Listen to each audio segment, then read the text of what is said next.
Hi, I'm a gamer who's a guy named Gary, and...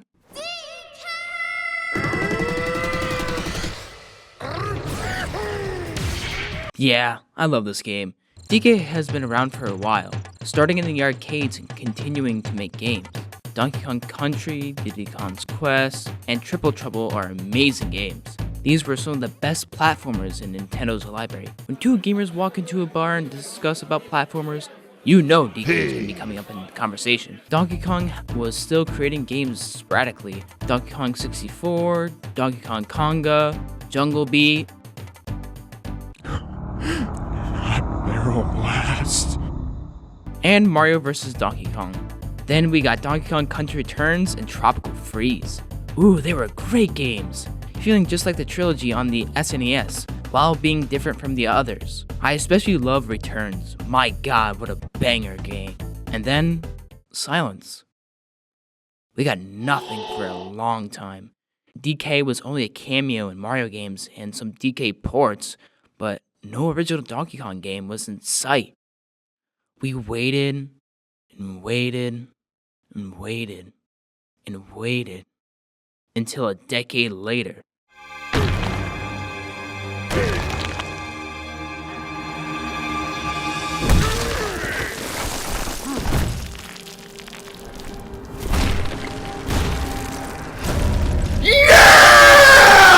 A new Donkey Kong game was coming for a Switch too. Oh man, was I hyped. Sure, it wasn't gonna be coming out for a while, but I can't wait to play Bananza. Oh my god. This game is peak. And I don't mean it metaphorically or rhetorically or poetically or theoretically or in any other fancy way. It's peak. Straight up. Where do I start? Oh man, where do I start? It eases you in, showing DK at Ingot Isle wanting to find some bananas. There are new types of bananas called Banania Gems. They are ingots or liquid forms all around all layers. These will help you throughout the game and are very easy to collect in a bunch, just like bananas. He was about to enjoy his bananas until he got swept away by a massive boulder, taking all the bananas away. All down underground, he finds himself teaming up with an odd rock that likes to sing. Progressing throughout the adventure, you meet up with Elder Kong. He can help you with your adventure by the power-up Bananza. While the performance was going on, the odd rock breaks into Pauline, a younger version of Pauline, which was a cool change. I think before they had the odd rock be the main character, or like the main side character, but then they said, wait, no one's gonna remember an odd rock. Let's do Pauline. So they went back in time and stole the young Pauline and stuffed her into a rock. I wonder what that reminds you of. The story isn't crazy, but this is a Nintendo game. You didn't come here for the story. You came here for the gameplay. The gameplay is amazing. Running, jumping, and climbing feels quick and precise, and it's fun to go around the land and frolic. Oh, did I tell you can destroy things? Oh wow, you can destroy things. I should have told them about destroying You can destroy things, right? Man, oh I my wish god, I told you guys destroy about things. destroying Man, things. did you know you guys can destroy things? Man, I I wish gotta I tell told you you guys, guys, right? Guys, Oh wow, wow. This one mechanic defines this game, and it never gets old. Punching and destroying things feels so good. Almost anything you can destroy. Dig a hole up or dig straight down. Don't worry about getting lost. The camera puts your vision on the outside so you can see clearly.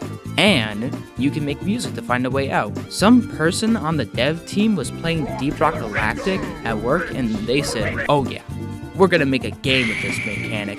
You can rip the train off from the ground and wreck everything, rip off the boom bomb to cause an explosion, break through an enemy's armor and then punch them, and then they explode after. You can surf on turf.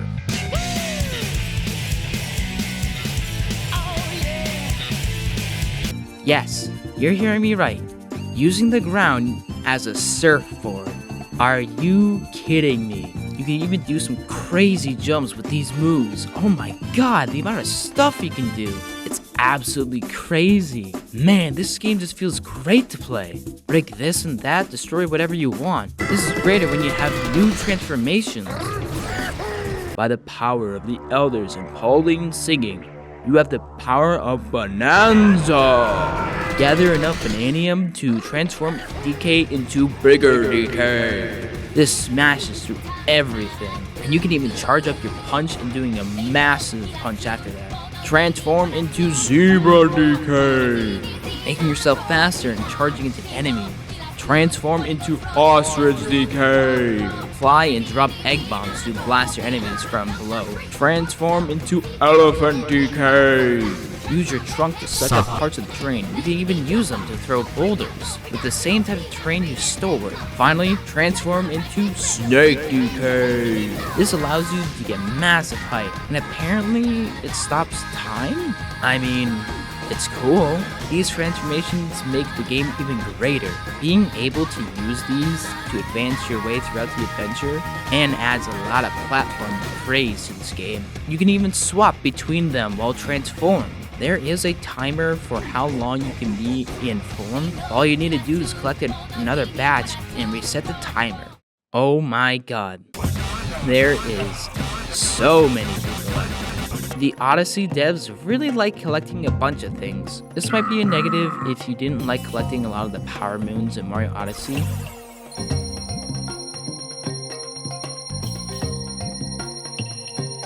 I'm good with this though. It's fun collecting all the gems. These gems are worth your time though for a skill tree. Ooh. And this skill tree is well done. Instead of increasing your attack by 15%, or destroying an additional block after the third hit. This one is plain and simple, giving direct upgrades, allowing you to surf turf on water, or increasing your sonar length to detect more items in the ground. You could even upgrade stuff for Bananza form. Some of these upgrades are not required though. It would just make the game more difficult if you go through it. You could go throughout the whole game without any upgrades, and you'll be fine. And this is something the game does well, giving you options, allowing you to go your own way. You can progress the game normally or try to get all the collectibles before heading down, or speedrunning throughout the story. Do whatever you want. Even though it sounds like the perfect game, it does have its flaws. One gripe I have is there isn't a lot of mashing in this game. Whenever there's an action you need to do in a cutscene, you have to hold the button down. Oh! Ew! Dude! What the fuck? One of my favorite parts about Donkey Kong games was going monkey mode and mashing on the button.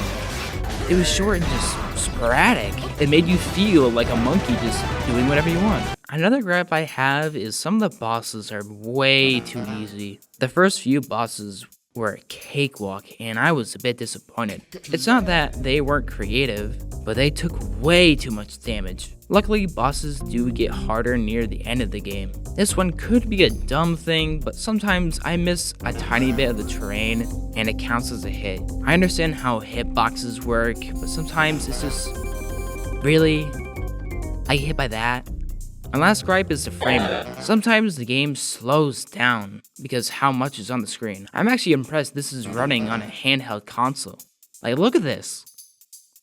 There's so much on the screen, it's still going. Luckily it doesn't happen 24/7, it only happens when there's a bunch of stuff on screen. Hopefully they will update this to be a little more smoother. But that's all my gripes. This is an amazing game. The gameplay, tearing down the parts of the world and collecting bananas, the great soundtrack that lets you hear the sounds of joy, the details of the vast world and how the characters have changed expressions, even, spoilers ahead, King K. Rool returning as a real villain.